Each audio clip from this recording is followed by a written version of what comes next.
Good morning. Here is today's word of blessings for you. Luke 1:5-14.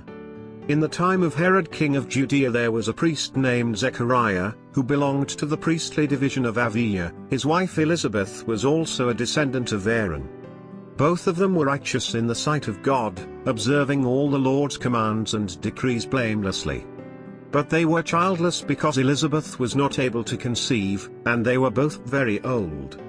Once when Zechariah's division was on duty and he was serving as priest before God, he was chosen by lot, according to the custom of the priesthood, to go into the temple of the Lord and burn incense. And when the time for the burning of incense came, all the assembled worshippers were praying outside. Then an angel of the Lord appeared to him, standing at the right side of the altar of incense. When Zechariah saw him, he was startled and was gripped with fear. But the angel said to him, "Do not be afraid, Zechariah, your prayer has been heard. Your wife Elizabeth will bear you a son, and you are to call him John. He will be a joy and delight to you, and many will rejoice because of his birth." Today's title is Joy to the Hopeless. Living with faith is a wonderful thing. But it doesn't solve all the problems of life as one would hope for. It can even create more problems for some faithful people. Zechariah and his wife were very faithful. Their family had a long-standing tradition of piety. Zechariah was a priest.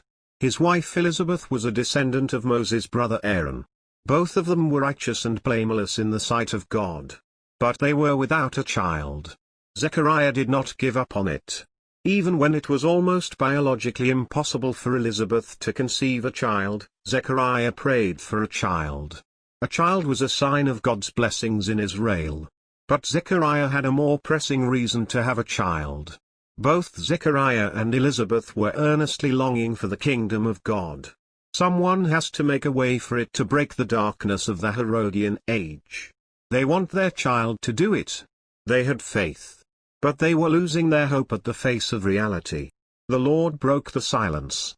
He sent his angels to Zechariah with the answer that he so desperately hoped for. The miracle of Christmas started there. This can happen to anybody. You once had great hope that could change not only your life but also the lives of many. But your hope might be losing its steam by and by. You are getting weaker. The barrier is getting higher and higher.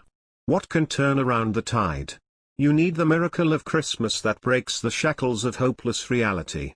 That is exactly why the Son was given to us. Isaiah prophesied, "The people walking in darkness have seen a great light, on those living in the land of deep darkness a light has dawned." Isaiah 9:2. For to us a child is born, to us a son is given, and the government will be on his shoulders. And he will be called Wonderful Counselor, Mighty God, Everlasting Father, Prince of Peace. Isaiah 9:6. What is the hope that has made you down over and again? What is the hope that now almost seems helpless in the face of reality? God gave us Christmas to save us from the dark reality.